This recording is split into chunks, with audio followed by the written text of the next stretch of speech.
Cukup. Ada tambahan? Ini ada. Sedikit Pak Kani. Kalau saya ingin bertanya dan menegaskan, ini kan yang dipersoalkan Undang-Undang ITE, ya kan? Dan sekarang Undang-Undang ITE itu sedang direvisi. Udah tahu. Ya, dari hati yang paling dalam, kalau Undang-Undang ITE sedang direvisi ya jangan dipakai. Harusnya memang Mbak Prita lepas saja. Jadi memang kan sedang direvisi dan kita itu benar. Jadi artinya gini, supaya memang bukan logika hukum, tetapi dari sisi keadilan, Bang Kami. Gak bisa. Dari sisi keadilan dan toh juga akan kelihatan nanti. Itu hukum positif sampai hari ini, Pak. Ya kalau begitu tadi yang dipersoalkan benar apa enggak masih berlaku, ya berarti sama dengan kasihan dengan Mbak Prita. Iya, tapi harus keadilan, rasa keadilannya dipakai. Ada pakai terlambat lagi harusnya dari tadi. Oh iya, saya perkenalkan beliau dari Komisi 1 DPR, partainya PAN, tadi Nurdirman dari Golkar, yang terakhir partai The Ruling Class, Partai Demokrat. Makasih Bang Karni. Saya mohon maaf terlambat karena memang tadi menyelesaikan tanggung jawab urusan partai dan komisi. Anda udah tahu yang akan saya tanyakan?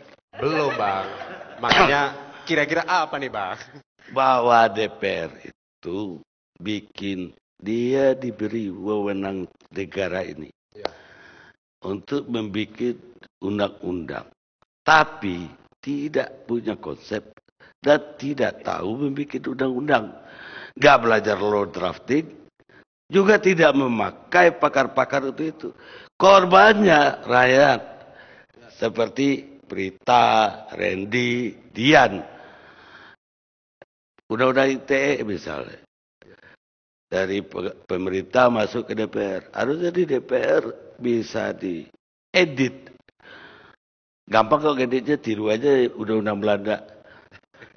Artinya pasal penghinaan di undang-undang Belanda itu bebas atau tidak bisa dituntut. Ada fiat excuse-nya kalau demi kepentingan umum. Enak aja DPR tanpa demi kepentingan umum. Artinya kalau kita sekarang bilang Nazarudin koruptor pun kita bisa dipidana. Hanya mengatakan begitu. Ya, Bang Karni terima kasih. Yang pertama, apa yang Bang Karni sampaikan itu betul belaka. Bahwa kami di parlemen sadar betul di dalam menyusun undang-undang ini kami juga banyak ketidaksempurnaan. Artinya kami tidaklah baik atau yang terbaik. Justru karena itu kita butuh berbagai masukan. Apakah melalui uji publik ataukah melalui berbagai inputan-inputan dari yang lain.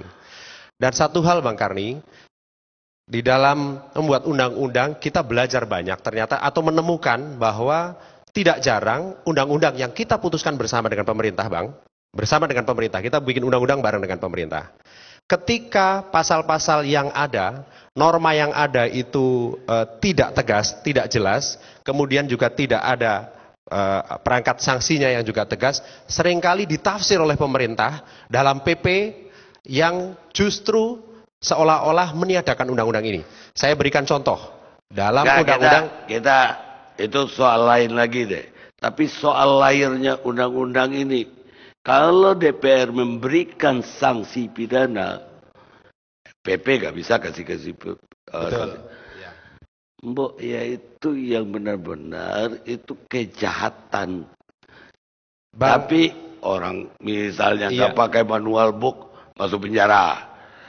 Gak sertifikasi penjara. Baik Bang. Makanya penjara itu penuh. Baik, saya kira yang terbaik ya dari berbagai inputan ini kan seperti apa yang tadi Mas Roy sampaikan. Kita harus berani untuk melakukan revisi terkait dengan berbagai pasal-pasal yang semestinya tidak berlakukan seperti itu. Itu yang bikin capek. Tapi setiap begini, kita Bang, pilih DPR hanya untuk merevisi lagi kerjaannya yang lalu. Kapan yang baru dibikin? Ya kalau memang harus direvisi kan mesti dilakukan revisi Bang. Pasal KUHP. Tapi begini Bang, Belanda. sekarang saya ingin meraih satu persoalan Bang.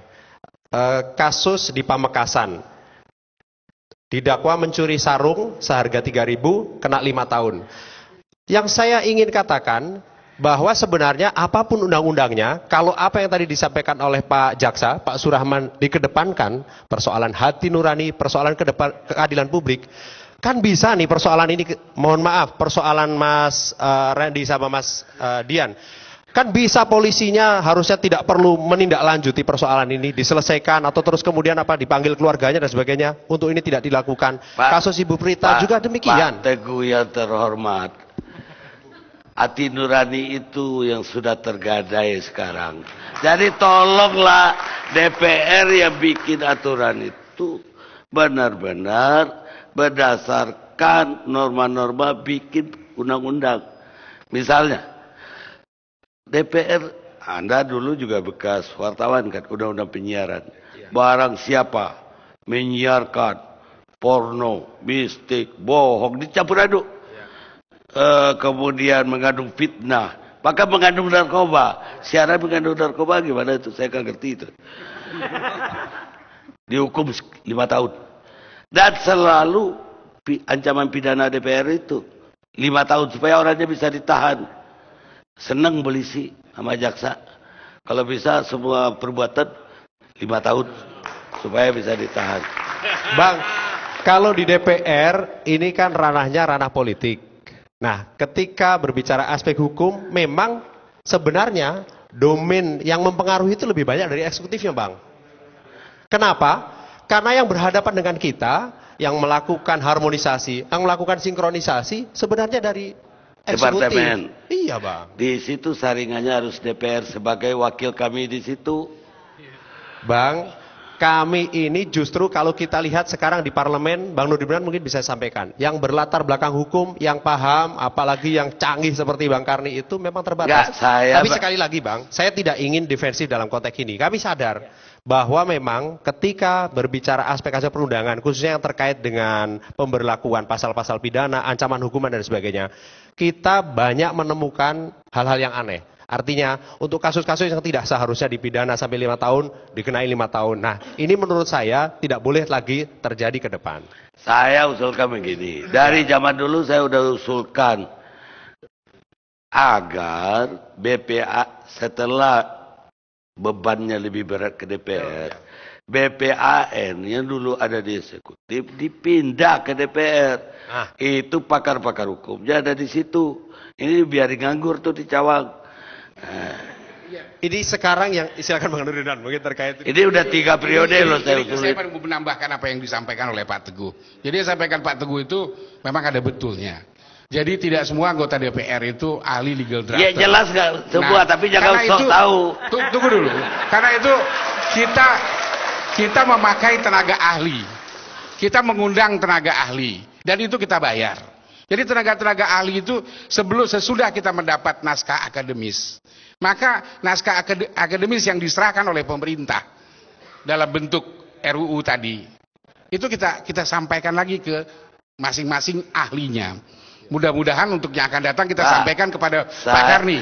Sebetulnya kalau bagi saya Pak, persoalannya tetap karena yang kita ambil, yang kita adopsi adalah Undang-Undang Belanda, di mana penegak hukum tidak bisa disalahkan. Penegak hukum kalau melanggar hukum tidak bisa dihukum.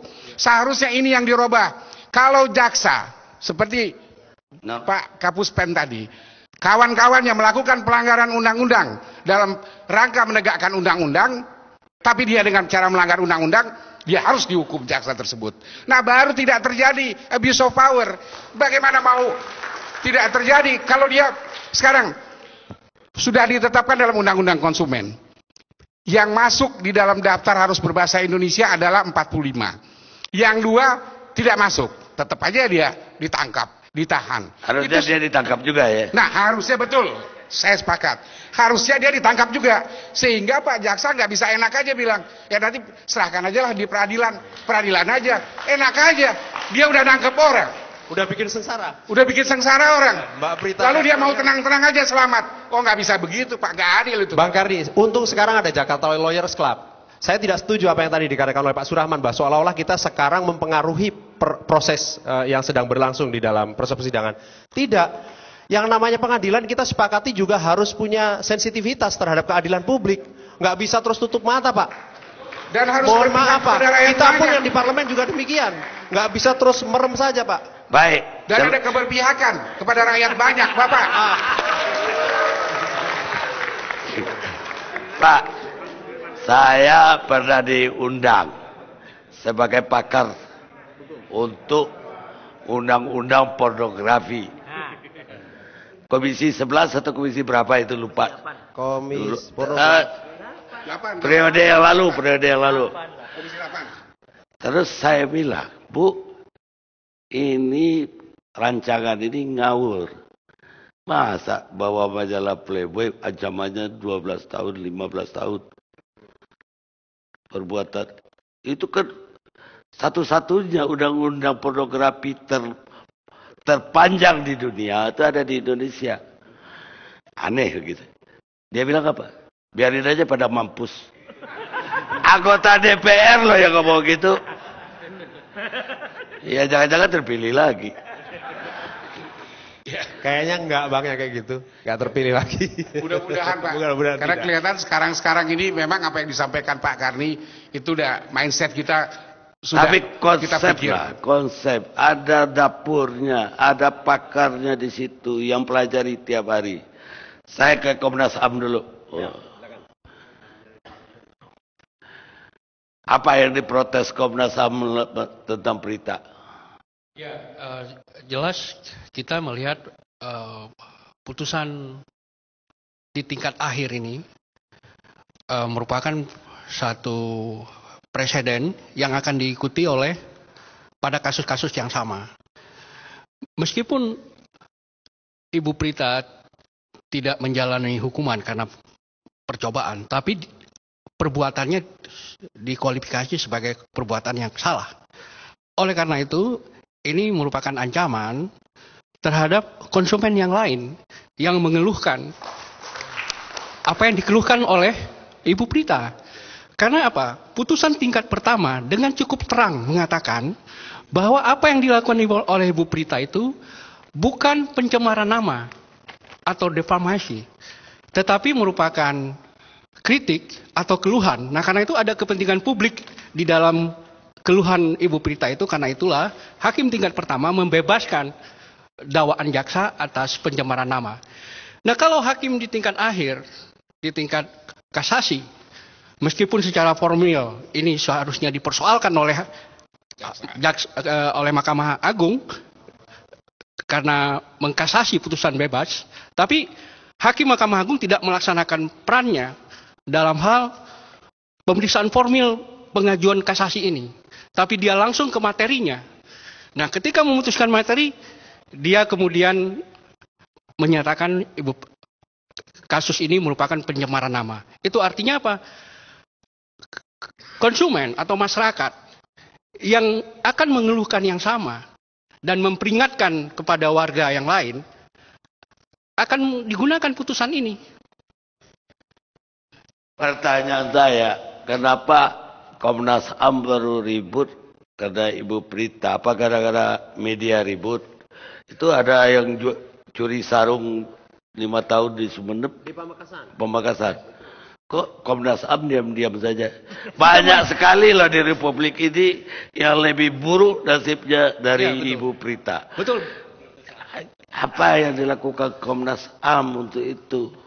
Banyak yang sudah dilakukan oleh Komnas HAM untuk ini. Ya, tapi mungkin memang tidak semua kasus yang kita tangani mendapat publikasi yang sama. Sebetulnya kasus yang sama dengan Ibu Prita ini juga menggunakan undang-undang ini juga dialami oleh beberapa orang yang lain. Tapi kasusnya tidak sempat Apa yang kuat. dilakukan Komnas HAM untuk Ibu Prita? Kita mendatangi pada saat ditahan pertama sekali dan mengajukan juga opini ke dalam proses persidangan. Karena Komnas HAM juga memiliki kewenangan untuk memberikan pendapat